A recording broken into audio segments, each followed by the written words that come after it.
Wow! Yay! Nadala ko din si husband dito sa favorite kong kainan sa May Tawyen, malapit sa train station.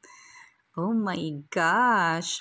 Alam nyo kasi, rest day ni husband. Tapos, kaninang morning, nag-iisip kami kung saang Pinoy store kami bibili.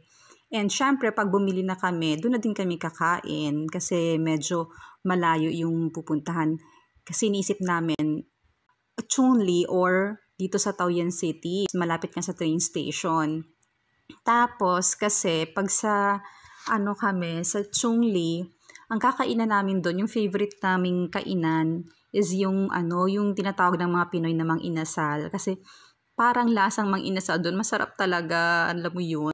Tapos, pag dito naman kami sa sa Taoyuan, malapit sa train station, sabi ko gusto ko siyang dalhin dito sa sa masarap na chicken dito sa May Taoyuan. Yun yung tawag ng mga Pinoy kasi alam mo yung mga Pinoy pag hindi namin alam yung mga names ng resto, ginagawan-gawa namin yan tapos nagkakaintindihan na lahat ng Pinoy.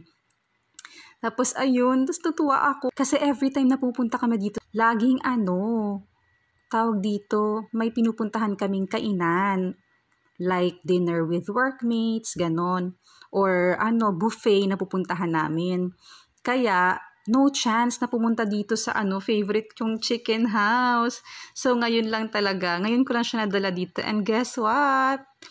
Nasarapan din talaga siya dito sa sa chicken. Kasi iba naman talaga yung chicken nito. Oh, sarap-sarap. Oh, diba? Nadagdagan na naman yung list namin na same namin favorite kainan. Oh, I love it. We love it. Okay, bye.